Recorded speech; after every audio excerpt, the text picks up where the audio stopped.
The phones is on silent.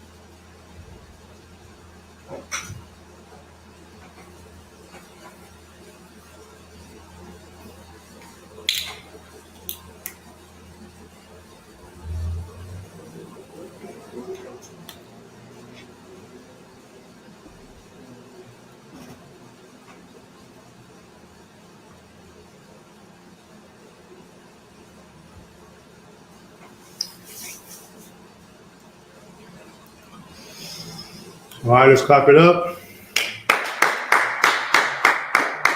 I'd like to start the class off with saying Shalom, Yahweh Bahashem, Yahweh Shah Barakatham to all the brothers, and Yahweh Shemor Alatham Bahashem, Yahweh Shah to all the sisters. I'm preaching officer of 500, and this is Tuesday night brotherhood class. It's like a 500 Ragabor. This is Tuesday night brotherhood class. All right. Today's topic in the class is Islam is not your religion.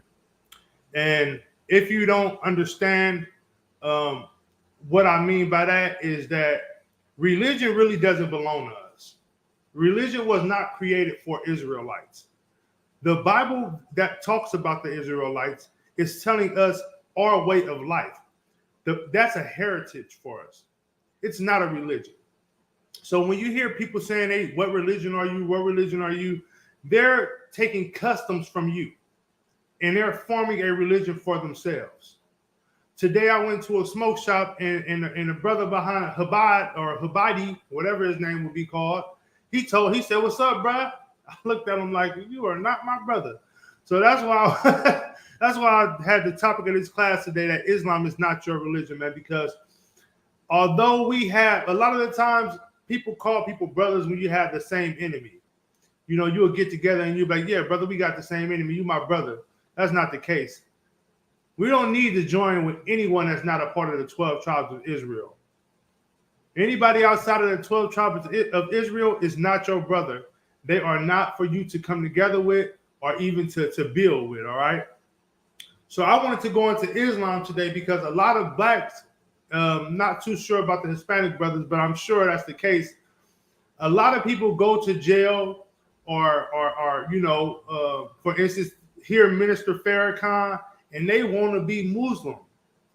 But what they don't know is that Muslim was not a religion that was given to the Lord's chosen people. The Lord's chosen people was given a covenant by the Lord, which is way better than having religion. To have a covenant is awesome. To be given law, statutes, and commandments is the most powerful thing you can have besides religion, man. All right, so we're going to get into it today. The first scripture I'm going to pull today is Genesis chapter 17, verse 1. All right. This is the book of Genesis, chapter 17, verse 1. And when Adam was 90 years old and 9, the Lord appeared to Adam and said unto him, I am the Almighty God. Walk before me and be thou perfect, man. So Adam was 99 years old. See, the Lord didn't come to Adam at a young age. The Lord came to Adam when he was 99 years old and told him who he was and presented himself to who he was and told him to be thy perfect. All right? He told him, walk in my ways and be thy perfect. When Christians hear that, your Christians tell you that no one can be perfect. But the Lord here told Adam to walk in his ways and be thy perfect. So this is a cut at the Christian church already, letting you know that you can be perfect if you walk in the Lord's ways. All right, let's continue on. Verse 2.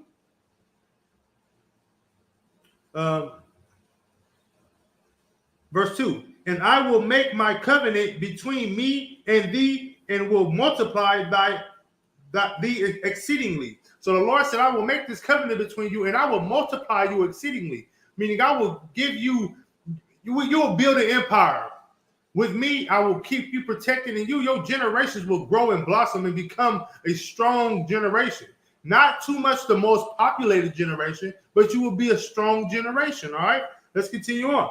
Verse 3, and Abraham fell on his face, and God talked with him, saying, verse 4, as for me, behold, my covenant is with thee, and thou shalt be a father of many nations. What are those many nations? Since you want to take a shot at it, what are the many nations that he's telling Abraham he will be a father of? I'll give you a hint. I'll give you a hint, all right? What are we? What are we? Israel. Okay, and how many tribes are in Israel? 12. So it's 12 tribes of Israel. So Abraham is the father of all these nations. Each tribe in Israel is its own nation. All right? Let's continue on. Verse 5. Neither shall thy name any more be called Abram, but thy name shall be Abraham, for a father of many nations have I made thee. Now, as you know, when you come into school, you get a new name change because you coming under the tutelages of the Lord's word and the Lord's will. We do everything out of the Bible here in the ISUPK. So when you come into school and you do your 90 days, guess what? You get a new name. You are no longer named as who you were in the world. You are Izarah. You are no longer who you were in the world. You're Yeragabor. We keep these customs, and it's vital to that because when you get a new name, you begin to be what? It's like a fresh start. A fresh start, exactly. It's like a fresh start. You're a new being. We don't look at what sisters did in this world before they came in this school. Now, once you get in this school, we look at it. How you conduct yourself, what you're trying to, what are you being like? That's why we say don't bring any of that garbage that you learned in the world inside of this school. Before I was able to sit up on this podium, I couldn't bring what I learned out of the Christian church into this school because it didn't fit to the custom of this Bible.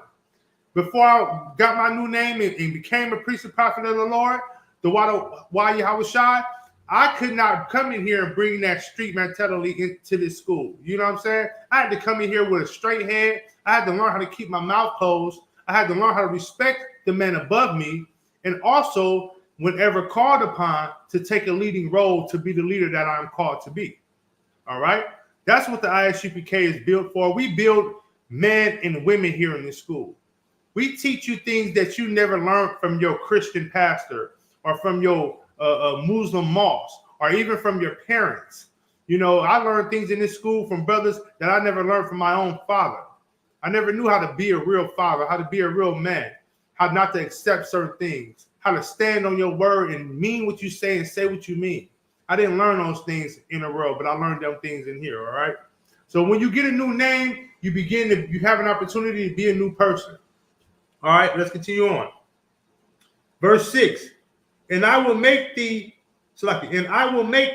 exceedingly fruitful, and I will make nations of thee, and kings shall come out of thee. What do we call each other in the world? Black man always love it, especially the ones who claim to be what is it called? Not spiritual, but what's up, king? The ones who claim to be can't think of the word, man. Claim to be in tune with themselves, right? They claim to know all this, and they be like, yeah, we know we were kings and queens at one point in time. The Bible said it first. These nations will be a royal people. That's what it said. It said these nations will be a great people. Man, if you know Judites, we some of the coolest people, some of the cleanest people. Issachars, the so-called Hispanics, some of the cleanest people. They are clean. Native Americans, the same thing. You know what I mean? It's just those other nations outside that's not like that. That's a royal thing to be, right? All right, let's continue. Verse 7. And I will establish my covenant between me and thee and thy seed after thee and their generations for an everlasting covenant to be a God unto thee and to thy seed after thee. So the Lord said, I'm going to give my covenant to you and your seed and to the generations after them. That covenant still stands now. That's why we're the ones who's going through the most as a people, because we turned away from that covenant and we turned away from those laws that he presented to us. That's why we're suffering the most. That's why we're afflicted with more disease than any nation of people that walks this planet Earth. That's why we are having a LGBTQ outbreak. So alarming, it's scary. You got more black men wanting to transform their bodies into women. You got more women in our culture wanting to be men, wanting to take on a role of men, and it's alarming. Why is that? Because we turned away from this covenant that we had with the Most High, and we turned away from his laws and statutes. Any other nation of people can do that, and they seem to excel. They seem to be great when they do it. Nothing seems to happen. But let you do it, you'll feel the brunt of what's going on, because that's not for you. You know what I'm saying? That thus said the Lord. You got something you want to bring out, sis, or say something? Okay. All right, so and then also in this text, he said, and I will make thee exceedingly fruitful, and I will make nations of thee, and kings shall come out of them. Verse 7, and I will establish my covenant between me and thee and thy seed. Thy seed here is not seeds, it's seed. So you gotta come from this bloodline to get this covenant. You can't be Ishmaelite, which we'll go into later on to describe who those people are, which is the Islamic people. Those people don't get this covenant because they're not of that seed. You understand me? All right. Let's continue on. So seed here is singular, it's not plural. All right. All right. Let's continue on. Salakia. Everlasting covenant. See after thee in their generations for an everlasting covenant to be a God unto thee. What is a God? A God is just saying to be their power, to be their protector. You know what I mean? Like that's what God is. Most people, they'll use the word in vain, and then they're using it because they're just praying to something. Well, we know here in the school that we're praying to our higher power. These are power. When you hear that word Yahweh, that's your power right there. You know what I mean? He's our ruler. He's over us all, but that's our power. That's our source of power. So whenever you hear that word God, it's just a translation of power. But most Christians don't hear the word God and think power. They hear God and they think of a pale-faced man who's soft and who looks like Michael Jackson. You know what I mean? Or who talks like Michael Jackson and feminine. But the Lord is a man of war. Scripture tells us that. So they whole perception of what God is just they're confused about it. All right. So with that, let's drop that. Let's go to Genesis chapter 17, verse 19. And then we're going to begin to get into talk about Abraham's seed, Sarah. All right. This is the book of Genesis, chapter 17, verse 19. And God said, Sarah, thy wife, shall bear thee a son indeed, and thou shalt call his name Isaac. Now, Sarah was old in age. She was up there the same age as Abraham. If I'm not mistaken, when we first broke these scriptures out, we went across the scripture saying Abraham was 99 years old when the Lord came to him, right? So Sarah was pretty much around the same age, maybe a little younger back then. In those days, they would marry younger women, but she was younger, most likely. Maybe not too younger, but younger. But anyway, she was the older woman, and the Lord saying that she will bear seed indeed, all right? And thou shalt call his name Isaac, and I will establish my covenant with him for an everlasting covenant, and with his seed, singular, after him. So Isaac will get the covenant from the Lord, and the seed, his seeds, them tribes that come from him will also have that covenant. All right. This explains why these other nations can do certain things, and we when we do them, we fail. Right. We got to learn how to separate ourselves from America and get in line with what the Lord wants us to do, and that's to be together, join together, to be one. We can never come together with all these. Like a lot of people think, for instance, a lot of brothers here in America, they ask them about what's going on over there. I'm with them. We march with Palestine. We stand with Palestine. No, you idiot. Because all Palestine gonna do is if they destroy or able to conquer this oppressor who's over you now, they're gonna come do what? They're gonna conquer you. You're gonna be another slave on their plantation. You're gonna go back into slavery again. They're not gonna come say, no, you're free now, and you don't have to worry about this. That's not how they get out. Just like if you take your butt back to Africa, thinking you're gonna go over there and dance around like what's that movie? Black Panther or Wakanda. You think you're gonna go to Africa and form a Wakanda? Voila! And then you're gonna go over there, bro, and they're gonna shoot you in your butt with an arrow, bro, and you're gonna be paralyzed on your whole left side. Like, they don't care about you. Like, literally, like, you listen, just because they're the same color as you does not mean they're the same as you. Again, to be of a seed means you're of a bloodline. It's people who have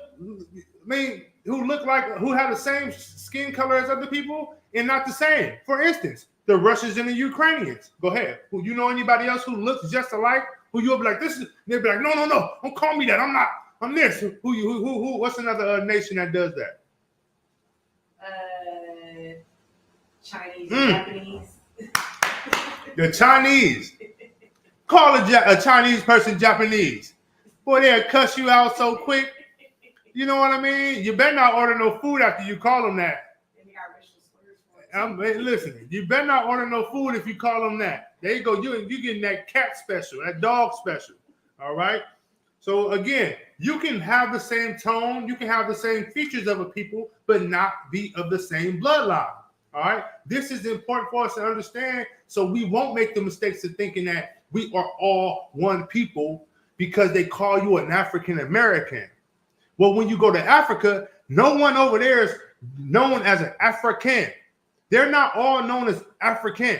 No, they'll tell you, I'm Nigerian, I'm Ethiopian, you know what I mean? They all have their own thing that they recognize as, not us. This is how we know we are those stolen people, the Lord's chosen people, right?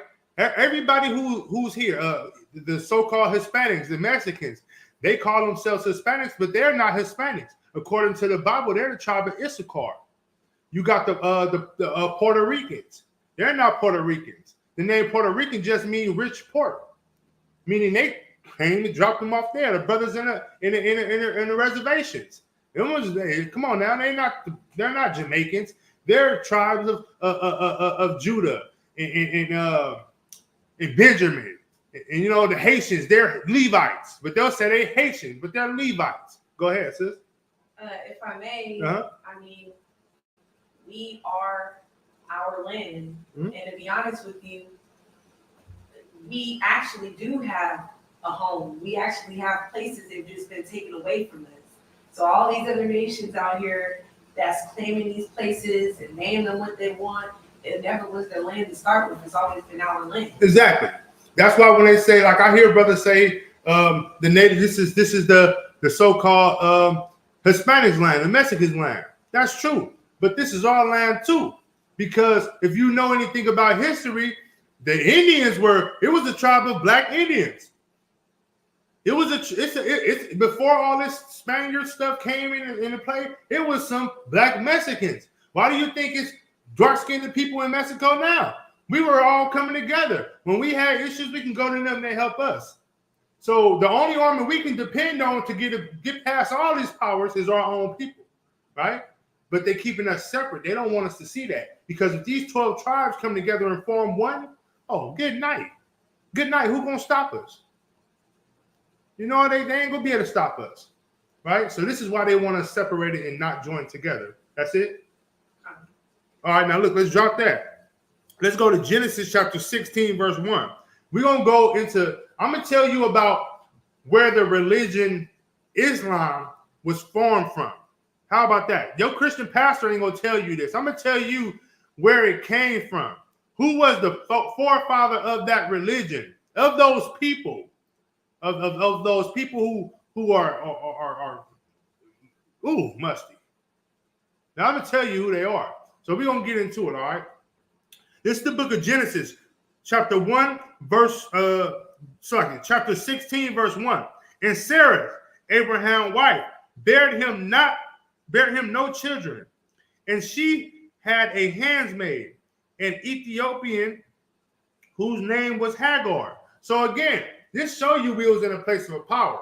Because even when we were in these situations, staying in tents, we had handmaids. These other nations came to work for us. And it's going to come back to that again. They're going to be working for you. You're going to have a handmaid. I'm going to have a few bucks. Yeah, I'm going to have a few bucks running around. And I'm not going to do them I'm not going to treat them wrong. I'll treat them right, but they're not going to be able to eat what they want to eat. They're going to eat lawful. And they're not going to celebrate what they want to celebrate. They're going to recognize the Passover.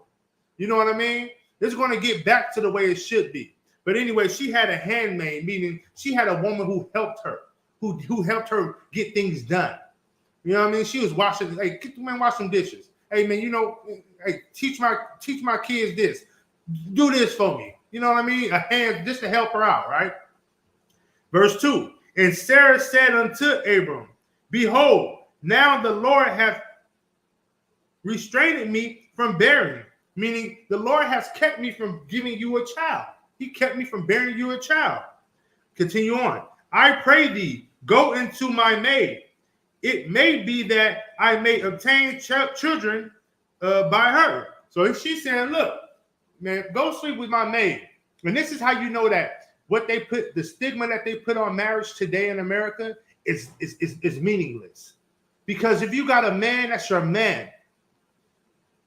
She's saying here, go be with this younger woman so you can bear a seed that we can build our household, that we can build our family. She's not saying she's going to deny this baby. She's not saying once you get with this woman, it's a wrap.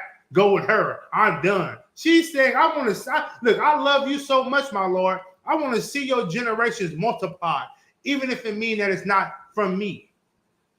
That's a righteous woman right there. But let's continue on and see what happened, all right? And Abraham hearkened to the voice of Sarah. So he said, well, you know, man, you're right. Let me go into her and see if I can have a seed so my bloodline can continue on in Israel. All right, let's continue on. Verse 3. And Sarah, Abraham's wife, took Hagar, her maid, the Ethiopian, after Abraham had dwelled 10 years in the land of Canaan, and gave her to him, and gave her to her husband, Abram, I keep saying Abraham because that was his new name, Salakia, Abram, to be his wife. So she let him, again, this is another a picture of marriage being more than one. This is how you know sex is marriage. She didn't say he divorced her and then married her. She said she gave him her handmaid to be his wife, which shows you that once you lay down with a woman, that's now your rib. All right? Let's continue on. Verse 4. And he went into Hagar, and she conceived. And when she saw that she had conceived, her mistress was despised in her eyes. So when Sarah saw that she did conceive, Sarah kind of got a little bit jealous. She got jealous. You know what I mean? Of course, a man with such a might and such stature, but she still held her husband down. She didn't leave her husband, right? But let's continue on. Verse 5.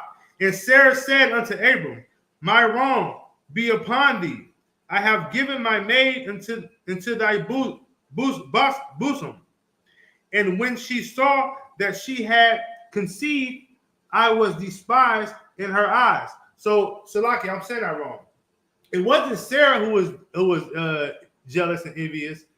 It began to be Hagar, because now she conceived a son or a daughter or whatever she conceived. We'll say baby in this point because we're not to what it was. She conceived this child and got pregnant, so she started looking at Sarah like, yeah, you ain't nothing. Yeah, you gave me, you let me become a wife of your husband's, and look, I had a baby. You ain't nothing. You can't have this baby. I had this baby. Now what? My child gonna be blessed. It ain't your child, it's my child. So she's feeling herself. She doing a Mac Dre around that thing. You know what I'm saying?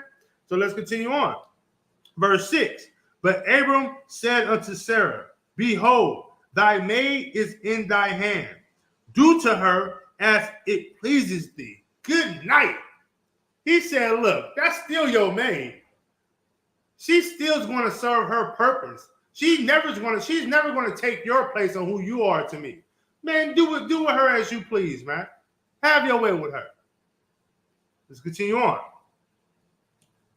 And when Sarah dealt hardly with her, she fled from her face. So she dealt with her.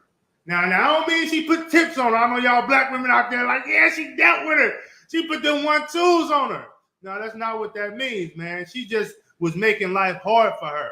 She was giving her tedious jobs and making sure she was working her real good and she was putting in that work. Go ahead.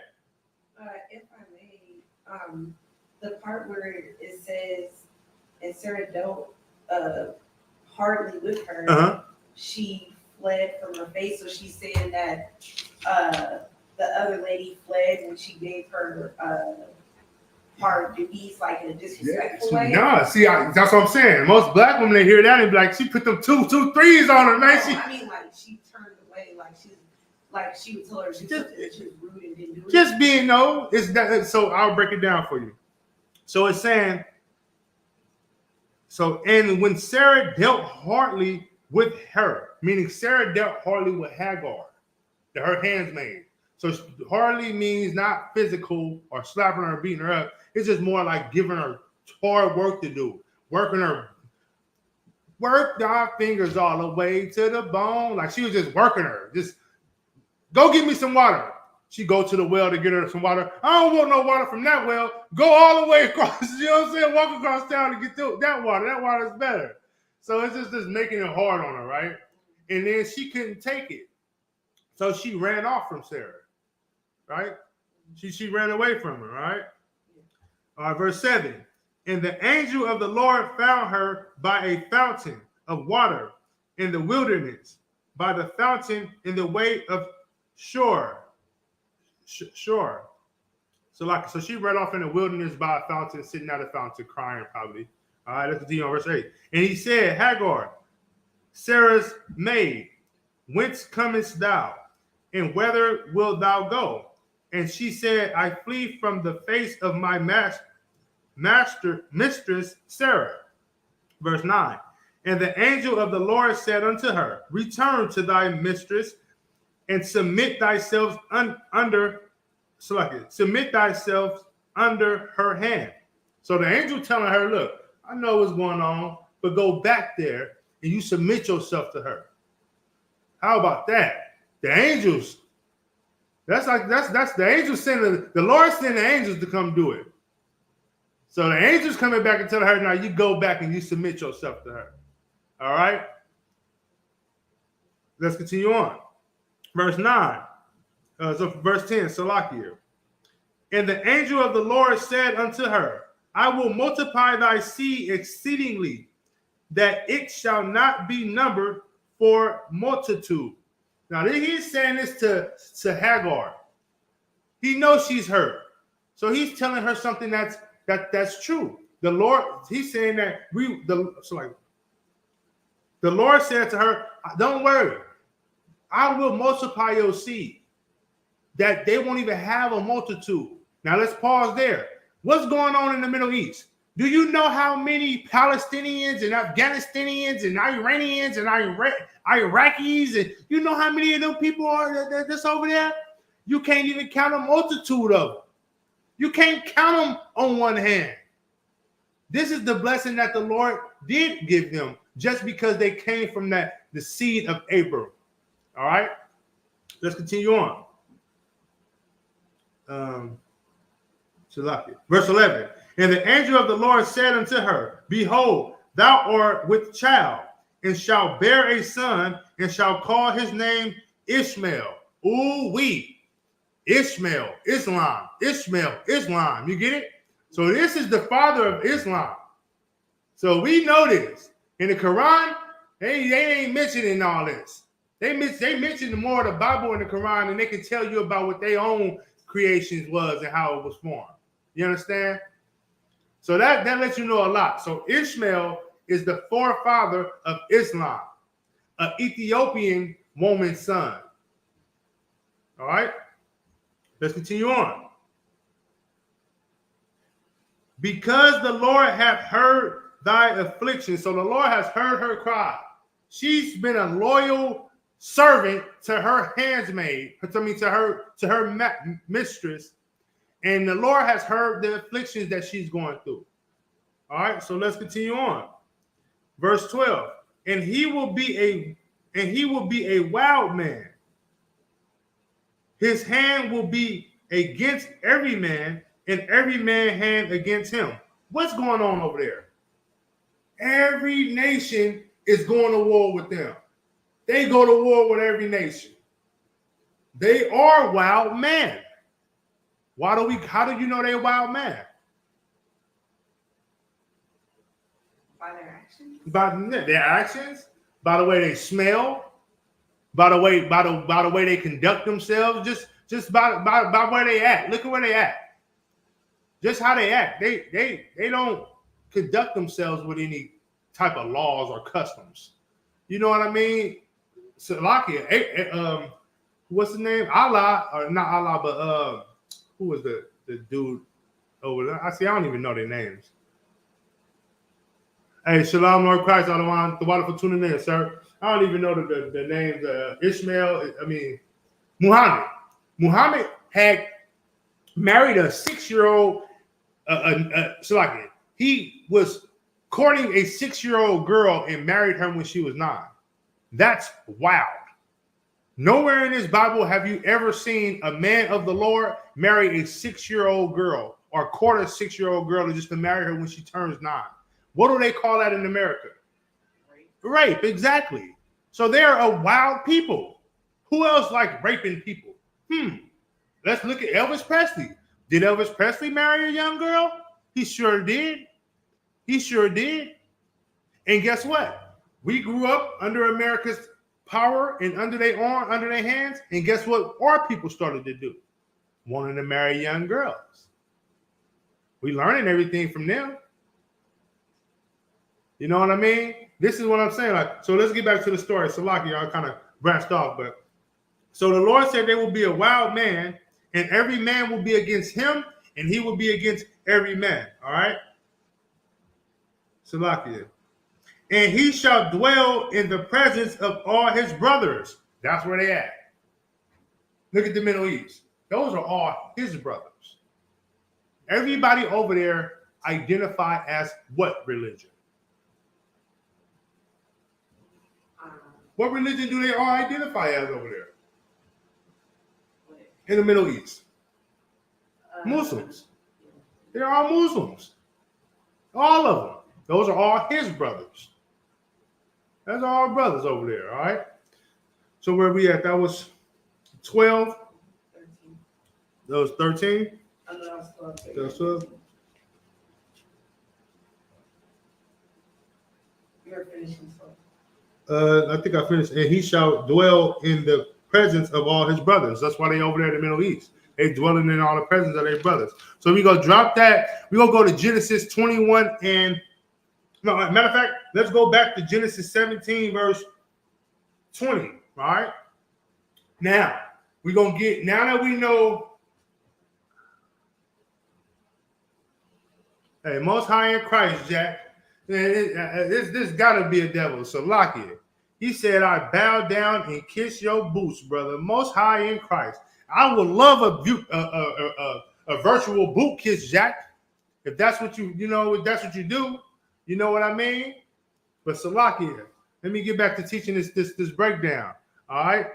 So let's drop that. Let's go to Genesis chapter 21, verse. Wait, Salakia. Before we go to Genesis 21, verse 9, let's finish at Genesis 17, verse 20. All right. You there?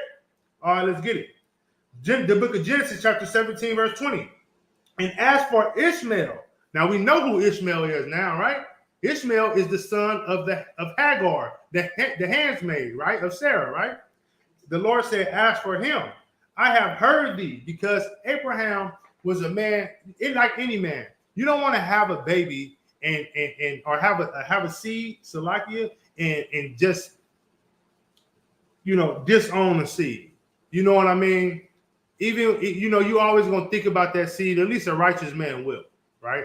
So this is the Lord said. And as for Ishmael, I have heard thee, Behold, I have blessed him and will make him fruitful and will multiply him exceedingly. 12 princes shall be begotten, and I will make him a great nation. Man, there's nothing but princes over there. Think about it. They got Dubai. Women, the sisters love to run to Dubai. Why? Because there's princes in Dubai. They got money in Dubai. I heard it was when you get into Dubai and you're driving in, there's nothing but broken down Teslas on the side of the road. Broken down Teslas. Listen, I'm from East Oakland. I'm from the hood. We don't got that many Teslas in the hood. I'm just going to tell you. Brothers riding scrapers, old Oldsmobiles, Buick Regals, box shafts, Cutlasses. We ain't got too many Teslas. All right? But they got them on the side of the road. They got money out there. So when you got princes and all that, you got money. All right? So let's continue on. Salakia. All right, verse 21. But my covenant will I establish with Isaac. So again, the covenant of the Lord is not with Ishmael, it's with Isaac, which Sarah shall bear unto thee at this set time in the next year. So look, that shows you, man, when you have a baby, man, that's the Lord's will, man. That's the Lord's work. The Lord is working that in. That's why we don't promote abortion. That's why we don't, you know what I mean? We don't tell people to abort their kids, because to have a baby, that's the Lord's will. Now, how the Lord set the future up for the baby, then that's what the Lord does. But you don't put your hand on something that the Lord is controlling. All right. All right. So then with that, we're going to drop that. Now let's go to Genesis chapter 21, verse 9. You got any questions about what we went over so far, Azariah? All right. You understanding it? All right. Most high in Christ. It's all about understanding these, you know what I mean? And getting a proper breakdown and understanding of what the Bible is saying. All right. So this is the book of Genesis, chapter 21, verse 9. And Sarah saw the son of Hagar, the Egyptian, which she had born unto Abraham, mocking. So Sarah saw Hagar mocking. What is mocking? Yeah, there you go. Making fun of her. Like making fun of her, but in a cruel way. Like, yeah, you ain't got no son. And that's just, you know what I mean? He's just like, you know what I mean? I'm better than you. You know, you ain't nothing. I got his son. So Sarah saw this. Let's continue on verse 10. Wherefore she said unto Abraham, cast out this bondwoman and her son, for the son of this bondwoman shall not be here with my son, even with Isaac. So she's saying here, get rid of this woman. Now remember, before he told her, she's your handmaid. I mean, she's your handmaid. Do with her as you please. But he didn't say kill her or get rid of her, because he knew he lied with her, and technically that was his wife. But she's telling him here, she came to him like, look, I've been nice to this woman. I gave you her, you know what I mean? And she just not even in order. She out of order. Just everything she's doing is just not right. Get rid of that woman. All right? Let's continue. Salakia. Verse 11. And the things was very grievous in Abraham's sight because of his son. So when she said that, Abraham got offended. Like, man, this is my son, woman. You want me to throw my son out? He didn't say because of Hagar. He didn't really, you know what I mean? But he said, I ain't gonna throw my son out like that. Let's continue on. Verse 12. And God said unto Abraham, let it not be grievous in thy sight because of the lad. You know what a lad is? No. A lad. Wow. A lad is a small. It's like an animal. Like, you know, little when they have little baby animals, those are called lads. So he's saying basically the baby, right? Hey, Shalom, Yahweh Ba'Hashem Yahweh Shabbarakathum, my brother, Matam Yah from San Jose, I see you. The water for tuning in. So he like, you know, little small little baby, it's a lad, right? All right. So he said, don't let it not be grievous in thy sight because of the lad and because of thy bondwoman. So he said, and because of her too. Even if, y'all know that's your wife, but look, I'm telling you this. Don't let that have you upset. All right, let's continue on. In all that Sarah had said unto thee, hearken unto her voice. So the Lord said to him, out of everything Sarah told you, you listen to what she said. See, it ain't Sarah. She said it, but it wasn't her decision, right? She didn't rule over Abraham. She have a voice to say what she wants to, but he has the final choice. And he, as being a man of the Lord, will get that final word from the Lord. The Lord would tell him, all right? Let's continue on. Hearken unto her voice, for in Isaac shall thy seed be called. So he's saying, look, you had this baby with Hagar, but look, that ain't your seed. Isaac is your seed. Ooh, wee. How about that? He said, Isaac is your seed. All right, let's continue on. Verse 13. And also of the son of the bondwoman will I make a nation, because he is thy seed. So because he came from Abraham, our forefather, they are a nation. They wouldn't be a nation if they didn't come from they got a little piece of this blood, and they became a nation. That's how they were formed, because of the seed of being a part of the seed of Abraham. You know what I mean? That speaks volumes on who the tribe of Israel is and why we are so lost and destroyed and lacking power in the state we in now. You know what I mean? We ain't supposed to be joined together with nobody, no other nations. They supposed to want to see us and be like, man, these people got something special. They God is real. And they supposed to want to be with us. Right? Let's continue on. We're going to 14, Salaki. Verse 14. And Abraham rose up early in the morning and took bread and a bottle of water and gave it unto Hagar, putting it on her shoulders and the Salaki, I didn't mean to chuckle. And the child, and sent her away. And she departed and wandered in the wilderness of Barusha. But I can't pronounce that word. The Beersheba. Beersheba. I can't pronounce that word. It's like, yeah, Salakia for the mispronunciation, Israel. But she went into the wilderness and went there. He gave her a piece of bread. He didn't even say a loaf of bread, Salakia. He gave her and took, okay, so it took bread. So he probably gave her the bread. You know, the bread back then was made like a loaf, right? He probably gave her bread and a bottle of water. You know what I'm saying? And said, Shalom, sis, get up out of here. And she cut. All right. So again, that's how that nation in Islam formed. It formed from a nation of people who the Lord said would be a great nation, a nation of people, but they would not have the covenant. So my point in bringing that out is, why would you want to be be a part of Islam, be a Muslim, when the Lord never even gave them people the covenant? Now that's the forefather, that's the generator of that race, of that religion. He didn't give them no power. Ain't no power in that religion, man. They think they're gonna fly a plane into a building and they're gonna be in heaven with 35 wives? La. No. And half of the customs that they do have, they learn from the Israelites, what people don't know.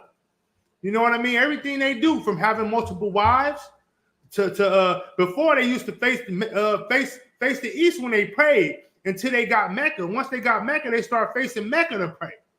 See, people don't know that. Muhammad was he used to follow the Israelites around to suck up all the game from the Israelites before he actually even formed Islam.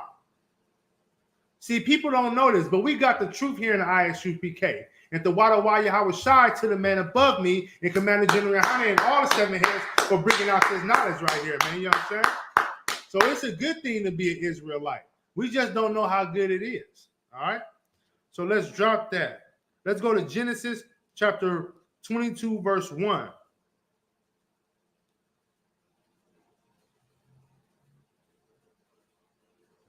And the Most High made them a nation, not because he wanted to make them a nation. He did it because he felt Abraham's pain. If Abraham didn't have no pain and sorrow for that, then it would not be a nation. Right? So, yeah, Most High in Christ to that. All right, this is the book of Genesis, chapter 22, verse 1. And it came to pass after these things that God did tempt Abraham and said unto him, Abraham. And he said, Behold, here I am. Verse 2. And he said, Take now thy son, thy only son, Isaac, whom thou lovest. Now I'm going to stop there. Let me read it again. Right? Now before we know he had a baby with the handsmaid, right? But the Lord here told him, he said, Take now thy son. Take now thy son, thine only son. Ooh-wee. I thought his son was Ishmael. So this is how the Lord is working. The reason why the Lord used that terminology is because the covenant was promised to Abraham and Sarah. The Lord promised Sarah a seed that will be blessed and great. And that's what the Lord is noticing. That's what the Lord recognized. He don't recognize anything outside of that. So he's telling him, take your only son, Isaac, whom thou lovest, and get thee into the land of Moriah and offer him there for a burnt offering unto one of the mountains which I will tell thee of.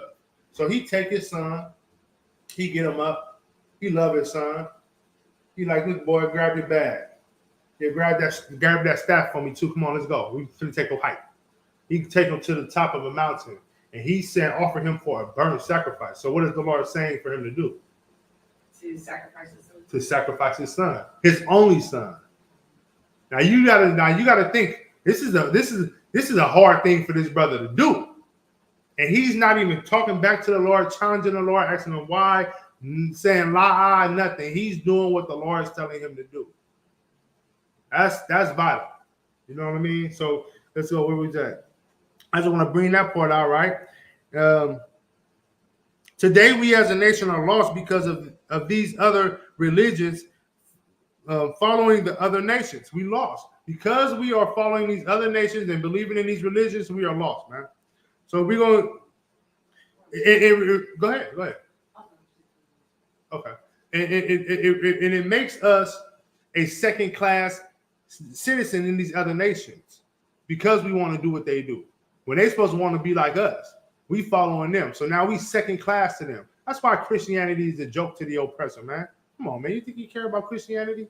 He got Catholicism and Jewish, man. And come on, man. Religion is a mock to him. He's using religion to conquer and rule over the world. He don't care about that religion, man. And here we are, black people, grandma in the church. They all shaking it, making it jump, stumping the yard. I ain't getting married to no man, to Jesus. I'm married to Jesus. Girl, shut up.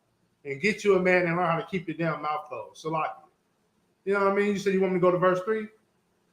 You said you want me to break down verse 3, you said? Or you was just letting me know we was on verse 3? Okay, yeah, we're gonna skip verse 3 because long story short, the Lord spared him.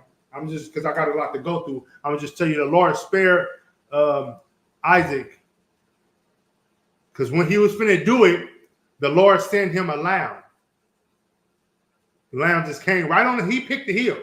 The lamb came out, bah, bah, and he knew that the Lord was like, okay, the Lord let me save my son because he was testing my commitment to him and my obedience to the Lord.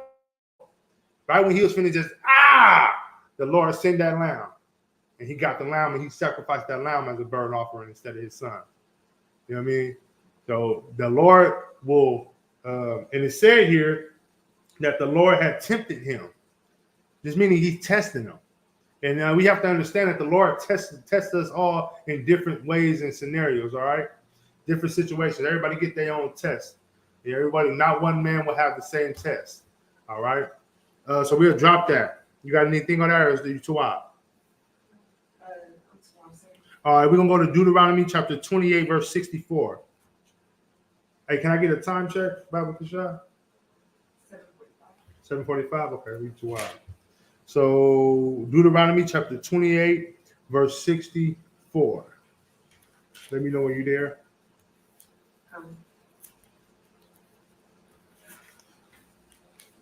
See, the Lord is a man of war. You there? The Lord is a man of war, I'm telling you. So this is the book of Deuteronomy, chapter 28, verse 64. Verse 64. And it reads, and the Lord shall scatter thee among all people, from the one end of the earth even unto the other. And there thou shalt serve other gods, which neither thou nor thy father have known, even wood and stone. Ooh-wee. Now, it's so much in this context of this scripture. There's so much in it. So I'm gonna break it down. We're gonna go a little bit at a time just to understand it and break it down. All right. And the Lord shall scatter thee among all people. So the Lord scattered us because, or if you know anything about Deuteronomy, it's letting you know what would happen if you follow the Lord, and it lets you know what would happen if you don't follow the Lord's commandments. All right. So this is letting us know what happened to us if we wouldn't follow the Lord's commandments. And as you know, where we are right now, we didn't follow the Lord's commandments and his statutes. So we were scattered among all people. Among all people. That's how we end up here. That's how we got people. Anywhere you go, it's black people. Anywhere you go, it's going to be a Hispanic man. You know what I mean? It might not be wild numbers, but they there. The tribe of Israel, and not just Hispanic men, just the whole 12 tribes of Israel, we're scattered abroad. We're everywhere. We're everywhere. All right? Let's continue on. So from one end of the earth even into the other, and there thou shalt serve other gods. What do we do? If the few Israelites that's actually in Africa, in the so-called continent named Africa, and you know, like Africa continent is what, 52 countries? The few Israelites that are over there, they're serving other gods. What are they claiming to be? Muslims. They claim to be Muslims. The ones out here, over here on this side, we got brothers being Muslims. We got brothers wanting to be Christians. We got brothers being Buddhisms, following Buddha. That's a dang Chinese religion. You got brother. Can you imagine a big, strong black man trying to be say he a Buddha? He's a part of Buddhism. They want to be Catholics. They want to be a Jewish man. Amari Stoudemire, the basketball player, he says he's a Jewish man. He put that small hat on looking dumb as hell. Salaki. Go ahead. If I may, I forgot what God does Nigerian service? I forgot the name of it. The Nigerians, I relate them to being Muslims. Is it another name that you know of? Mm-hmm. They serve the Egyptian god or something like that? I have to look into it. Well, they might worship the sun, or they might. I know in India they worship a cow. They be bathing in cow manure, and they think it's helping. And if I may say, Muslims worship a rock, right? No, they worship a Mecca. They worship a rock. Yeah, they do. They walk around a rock. They say that the Lord sent them a rock. A meteor fell. They said the Lord sent that to them, and that rock is the spirit of the Lord, and they go, Lord. So, and then Salakia, Israel, I had Allah. I forgot to bring him. I went in my backyard and I was cutting grass, and I whacked the rock, and I picked it up. I said, oh my goodness, this is Allah. I found Allah, and I was going to bring him to the class, but I forgot him because he didn't speak. He didn't say nothing when I was leaving. I wanted to take him to class. He didn't say that. Go ahead, sis. You got something else you want to say? All right, so let's continue on. All right. Swat? If I may, go ahead. I don't even think I'm saying this correctly. Go ahead. But the god that Nigerians serve is Ola Domor. Ola Domor. Ola Domor. Yeah, exactly. Serve other gods. So see, the thing is, like what I would tell you is don't worry about getting accurate with what kind of God they serve. For you, is just to know that they're serving a different God from your God. Go ahead. I notice a lot of other religions serve, or when they worship, it's Uh-huh. an object. Because Right. just like I'm reading this, Uh-huh. it says the source of all things. Of all things. So it could be a rock. It could be cow manure. You know what I mean? It could be anything. And that's what I'm saying. We have the one true living God. These other nations create something to praise and call a God. And that's what Christianity is doing to black people today. They put that cross in that church, boy, people fall out. Some people, I don't know if you remember them pastors used to put that cross on people's head, they just drop on the ground. You know what I mean? Like, come on, man. Like, stop playing with me, man. Like, literally. Like, we gotta have some sense of maturity. You know what I mean? It's like they used to make that holy water. That water was straight toilet water, and they sprinkling on people. They dropping down on the ground, and it's just a show. Christianity is nothing but show. That's why the best actors and singers and dancers and entertainers come out of the Christian church. It's a show. You've been doing it your whole life. When you 2 years old and you watch your grandma shout, when you get 4, what you doing in the church? Shouting. I thought it was a dance contest. Doing what they call the Yeah, I thought it was a dance contest. Once I learned that they were shouting, boy, I'm better than him. I go to the front. I'll work my way up down the. I'm doing. Hey, I thought it was a dance contest. Salakia. You know what I mean? But man, you know what I mean? Like it's just a hot mess. So you 12 on that? All right, let's finish Deuteronomy. All right. And there thou shalt serve other gods, which neither thou nor thy fathers have known, even wood and stone. And that wood and stone is letting you know about those other gods. So you're going to serve them other gods. You might serve a sun god. You might serve the moon god. You might worship the sun god, worship the moon god. Then it go to saying even wood and stone. What's that wood? That Christian cross is that wood. And what's that stone? That stone is that rock that they be circling 7 times, kissing on it, exchanging herpes off of. That's what that is. That they serve other gods. Salaki. Let's continue on, all right? We're going to drop that. Let's go to Deuteronomy 32 and 17, Baba Kashad. So our God is different from these other gods. And why am I saying this? Because I want our people to know that here in the ISUPK, we serve the one true living God. We serve the nigga God. When I say the nigga God, I'm talking about the so-called black, Hispanic, and Native American God. The nigga God who's with us. Because our God has to be real. Because these other nations has been trying to unalive us for over centuries, and we still here. We still here. The same nations who try to unalive us and wipe us off the face of the planet, in 25 years, they saying they might not even be here. You know what I mean? So we have to understand the power of our God and get back into line with what he wants us to do as a people. You know what I mean? So lucky.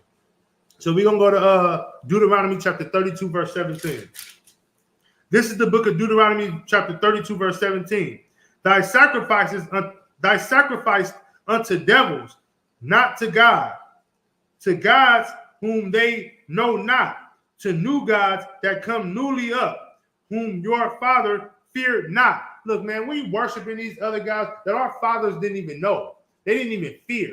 When they say our fathers, they're not talking about our dads or our biological dads. They talk about the forefathers of our generations. Back then, when Abraham, he hear about another way, he laughing at them. Isaac, what? He laughing at them guys. Them guys didn't mean anything because we knew we had the true living God.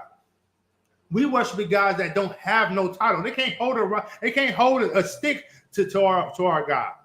You know what I mean? As you can see what happened with Abraham with the Egyptians when he said tell them to let his people go. It was bringing out all type of trickery, trying to fight off. You know, he throw a staff down, turn into a snake, and they have 2-3 staffs throw it down, and his snake take them out. Man, the God is a powerful God, man. You know what I mean? Our God is, not they guys. We got to understand we serving devils. Look what it say? Thy sacrifice unto devils, not God, not to God. So when you're in this Christian church and you want to commit yourself to the Christian church and to the God that they're telling you is in that church, you're sacrificing yourself unto devils.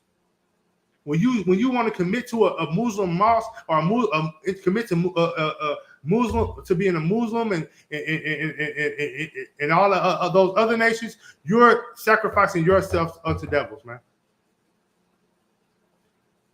key example, right? And I know a lot of people don't believe in the Illuminati and all that stuff, right? But the people who do the most wickedest things in this country are what religion? Christian. Have you ever been swallowed? He's a Christian. T.D. Jakes. Puff Daddy. Every step by Jim Jones. And what happened to all the people who followed Jim Jones believing in the guy he was telling them about? He unalived them.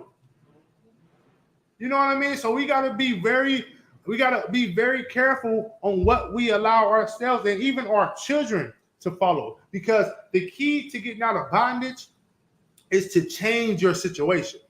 By coming into this school, you're changing your situation. Not just for yourself, but your kids can see the truth and know the truth, and they won't be connected to that wickedness anymore, man.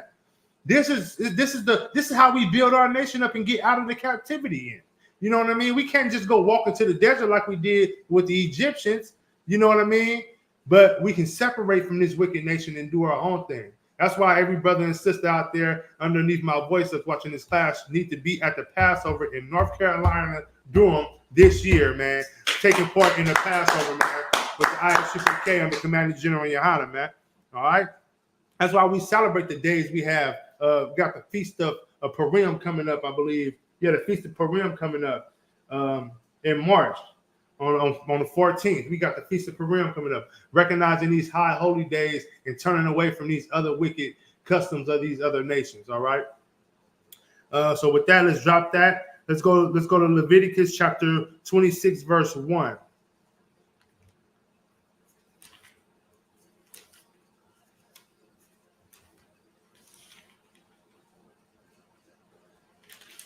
This is the book of Leviticus, chapter 26, verse 1.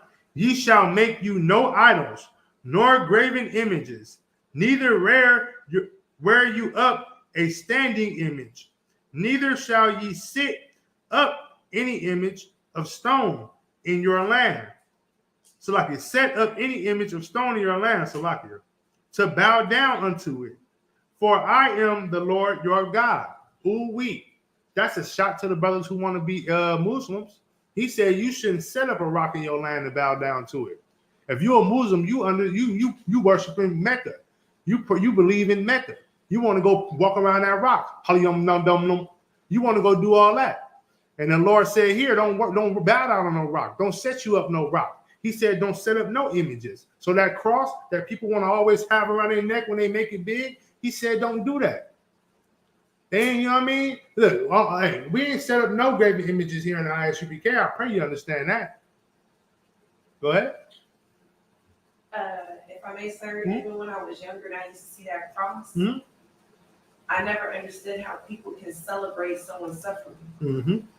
And when you think about it, that's the Christian church is telling you right there by posting down on their walls and their pictures and everything, they're letting you know that we're opening our doors to all the suffering. And it's not to make you better, it's they're just giving you a place to all suffer together. Exactly. And then it's mocking our king. That's all Christianity does is mock our king, Yahweh Shah, Mashiach. It's mocking him. You know what I mean? First, why you say that, Yeragabor? Because they give you an image and a picture of him that's not really him. Then they also are making him look effeminate when he's nothing like effeminate. The scripture tells us that. Not only that, these people the Muslims walk and worship a rock, right? Let's not forget, before they found this magical black stone that probably gave them cancer, they worshiped 365 gods. Every god, before they found that stone, it had a god for each day. Kid you not. They had a god for each day. What's going on here? Like, they tell you, look, that's the code of the street. Don't get into nothing and you don't know what you're getting into. And do your research. Clearly, if you're going to become a Muslim, please do your research. Know that they do not like you. They do not like your women. Like, literally, they don't. And guess what? I don't like them neither. I don't need them to like me because I don't like them neither. Like, it's just, like, it is what it is. I'm not racist. I just don't like what my God don't like. If God don't like these people, I don't like them neither. If God say don't do these things because he don't like it, it's an abomination, I don't like it neither. That's just me. You know what I mean? That's the difference between these soldiers here in the ISUPK and these strong sisters here in the ISUPK and them weak people in the world, man. That's the difference, all right? Salakia. So we're going to drop that. I was going to pull out the book of Babylon and Timbuktu, but I don't have the material here today. So Salakia, that's my fault. I'll take that. But I'm going to continue on with a few more scriptures before I get out of here, man. Again, the water for tuning into these classes, man, is very appreciated. Man, make sure you like, share, and subscribe. Promote it, push this truth, man. We got classes every day of the week, man. Monday through Friday. Tune in, 7 o'clock sharp, every class, all right? All right, so let's continue on, all right? Let's go to, where am I going to go to now? Let's go to Galatians chapter 1, verse 8.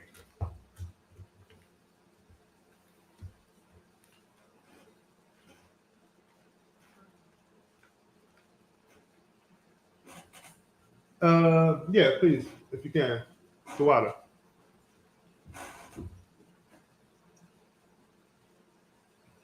Wow. If y'all have any questions out there online about anything that I'm breaking down in the class, throw it out there. Put it in the comments, and I answer your question. If I cannot answer any question that you post, I will get the proper answer for you. And next Tuesday, you tune into this class. I had an answer for you, and I give you the answer. All right.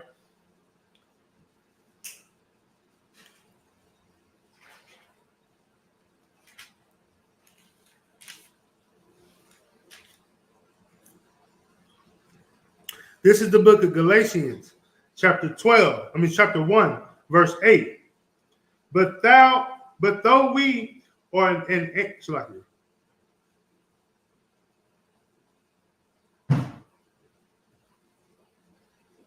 this is the book of Galatians, chapter 1, verse 8. But though we or an angel from heaven preach any other gospel unto you than that which we have preached unto you, that we which have preached unto you, let him be accused.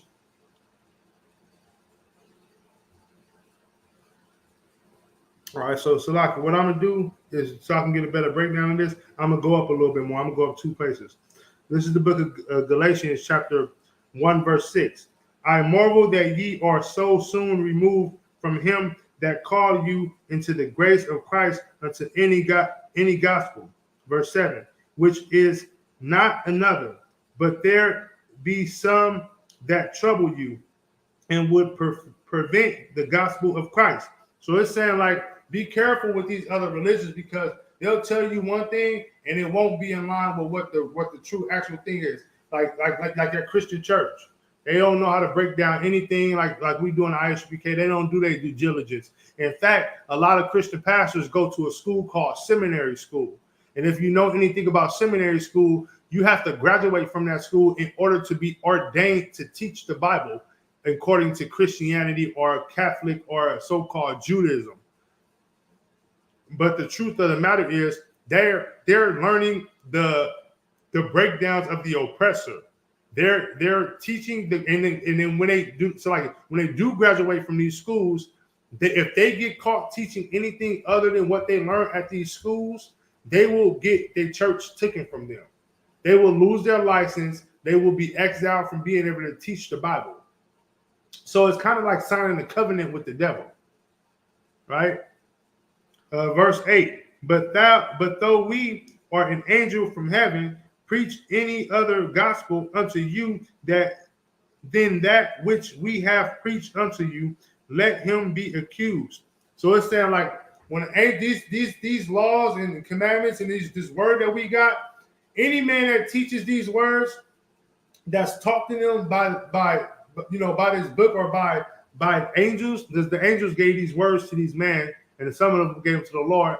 He's saying, let him be accused, meaning let him stand trial for these lies that he's teaching. Them TD Jakes and Creflo Dollars and what's some other one? Go ahead. What's some other ones? No, go ahead. Yeah. Oh, accursed. Salaki, my bad. The water assumption. Accursed. Let him be accursed. Meaning look, let him be cursed.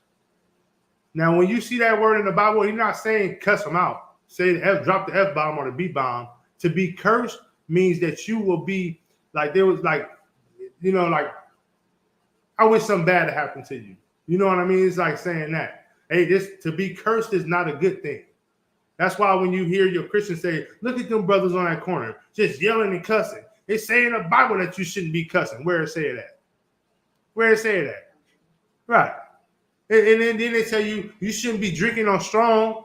The Bible say you shouldn't drink. Where it say that? But you back there playing with little boys and telling me what the Bible's saying.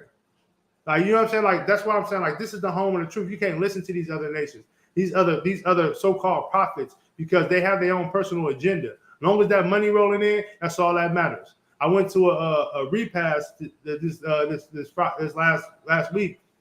Brother got cremated or everything, but the pastor was in the church shining harder than everybody in the church, and there was drug dealers and everything in his church. Pastor hitting hard, chain fat, watch fat, ring fat, and then every time he do something, he doing it with the hand with all the glitter on it. He hitting it. You know what I'm saying? Hey, look, the Christian church is wicked, man. You know what I mean? Go ahead, sis. If I may, sir, just to touch on that, and it kind of opened up my eyes even more because you kind of seen how he transferred into character. He was like, well, if I keep on preaching, y'all gonna make me dance. Right, I'm gonna run out the front door. And then every time he would say something, the gentleman in the background would hit the organ key. Yeah. It's all a game. It's just to get you. Because music, it's something about music with especially our people.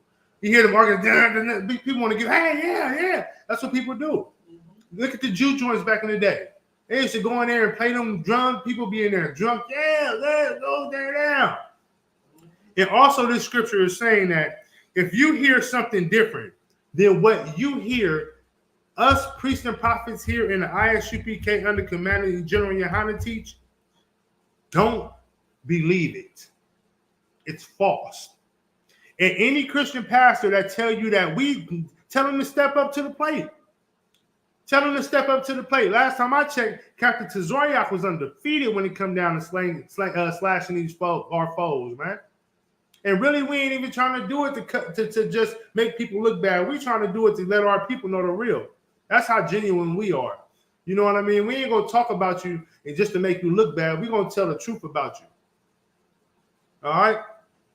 So let me see. Can I get a time check, sis? 808, sir. Okay. We're gonna go to. I can't.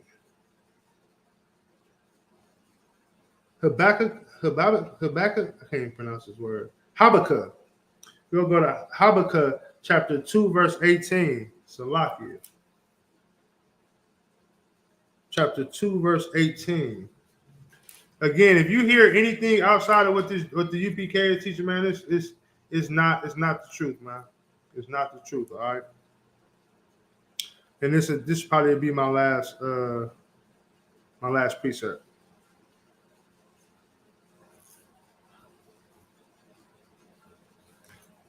Just let me know when you get there, sis.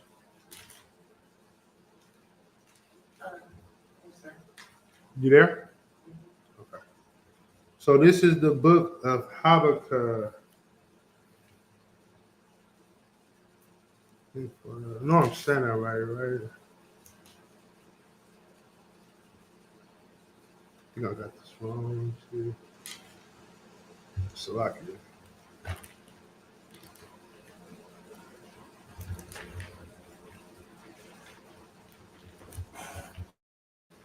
Salakia, Israel, bear with me for one quick second. Yeah, okay.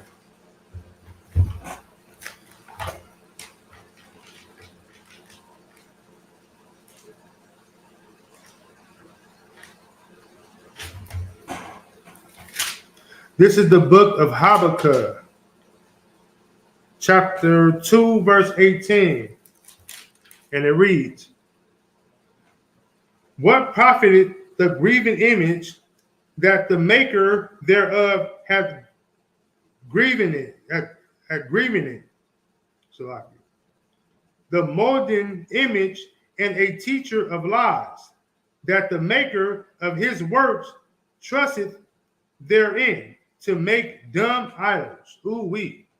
So basically, in a nutshell on this one, it's saying grieving images are craved idols or representations of God used as an object of worship. So these people use these grieving images to worship.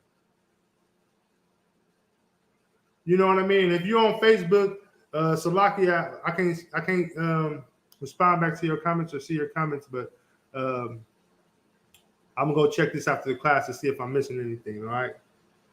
So we're gonna go to so the grieving images are just images that's made, and when you make an image, it's not just an image that made just to see it. It's like the image of Caesar. When they see the image of Caesar, a lot of people see it to remember him, and a lot of people you remember him and worship him for who he was. You know what I mean? That's why we go against all images, because there's no reason to have. You know who your Lord is. You don't need an image of it. Never have you ever seen an Israelite make an image of the Lord. Never. And nowhere in this Bible you're not going to find an Israelite that made an image of the Most High. All right. Verse 19.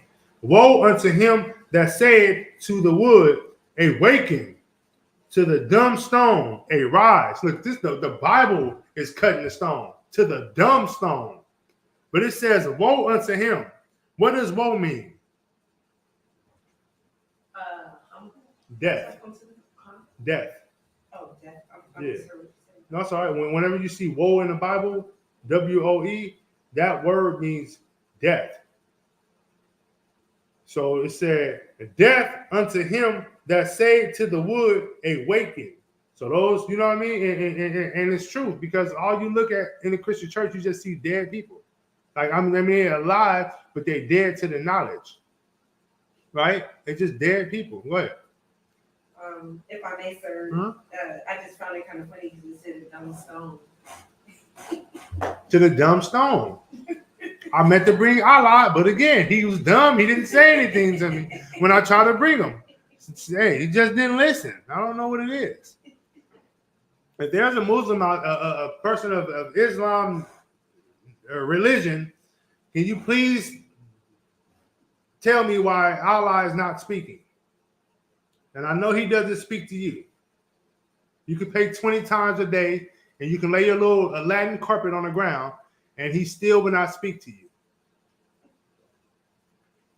All right, let's continue on. So he said, to the dumb stone, arise. It shall teach. They don't teach. Behold, it is laid over with gold and silver. A lot of people put those things in like they get a piece of that stone, and they'll put it in a chain, and they have a gold chain around their neck. And the same with that cross. They'll have that Christian cross, and they have a gold attached to gold and lathered in gold. They'll put it that stone and dip it in gold, dip it in silver. They ice it out, bling it out. But that don't save you from getting shot.